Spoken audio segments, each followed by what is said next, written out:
Good afternoon. I'd like to begin today with a simple plea. Please continue to stay home. This will help Illinois flatten the curve, but we all must be willing to do this. You might say, oh, kids planning meetups outside but promising to social distance. We know how quickly that will devolve into someone showing something on their phone, and now you'll have 4 or 5 people encircling around a small phone. We all have to do what's necessary. The beautiful gestures that Governor referred to, dropping food at someone's doorstep, that's great. But the gesture of touching someone else, that's not what we want at this time. We can defer those moves now so that we can enjoy our connections later. To date, we have to report that Illinois has surpassed 10,000 cases of COVID-19.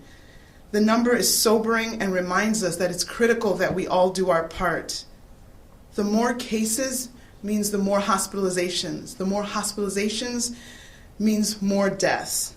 So every gesture that we forego can help decrease our deaths.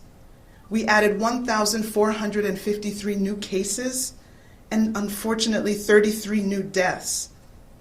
We have a total of 243 precious lives lost. We have seen clusters of cases in nursing homes, in assisted living facilities, correctional centers, mental health facilities, and developmental facilities alike. My colleagues and my friends from my sister agencies will be talking about the measures being taken to protect those residents in those facilities. And I want to touch on the difficulty of preventing the virus from infiltrating these congregate settings and the challenges of stopping that spread. The natural movement of people needing to come in and out of those settings, even when they're decreased to the minimum amount, still causes a lot of people moving around and increases the potential for introduction and rapid spread of the virus into people who live, eat, and recreate all in the same space. Options for medical isolation of these COVID-19 cases are limited and vary depending on the type and size of facility, not to mention the residents who are already in isolation for other medical conditions.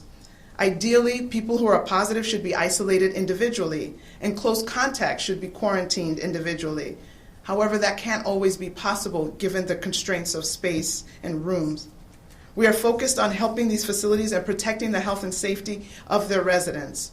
Public health officials have been going on site to provide guidance on infection control practices, such as donning and doffing PPE, gloves, gowns, and masks.